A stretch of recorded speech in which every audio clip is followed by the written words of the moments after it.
এত সুন্দর একটা ওয়েদার দেখে আর চুপ করে ঘরে বসে থাকতে পারলাম না, তাই বাইরে চলে এলাম এটার ভিডিও করতে। আর বৃষ্টি তো আমার প্রচণ্ড পছন্দের, মানে বৃষ্টি মানেই ভালোবাসা আমার কাছে। এটা আমাদের পুগলু। বৃষ্টি হবে চা খাবো না তাই কখনো হয়? তাই জন্য চা বানাতে চলে এলাম, চা খেতে খেতে বৃষ্টিটাকে অনুভব করার জন্য।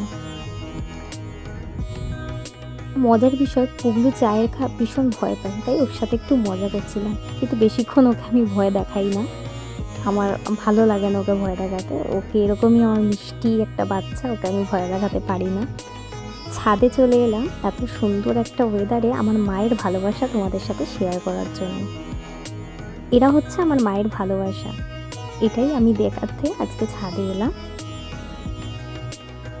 একটুখানি বৃষ্টি হলেই আমাদের ছাদের টবগুলো পড়ে যায়, এই জন্যই টবগুলো তুলতেই ছাদে এলাম, যে টবগুলোও তোলা হবে, তোমাদের সাথে আমার মায়ের ভালোবাসাটাও শেয়ার করা হবে।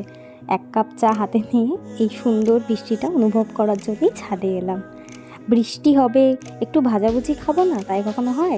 তাই জন্যই পাট পাতার বড়া ভেজে নিলাম, গরম গরম পাট পাতার বড়া। পুগলুর সাথে মজা করে খেতে খেতে আজকের ব্লগটা এখানেই শেষ করছি। ভালো লাগলে লাইক করো, কমেন্ট করো, সাবস্ক্রাইব করো।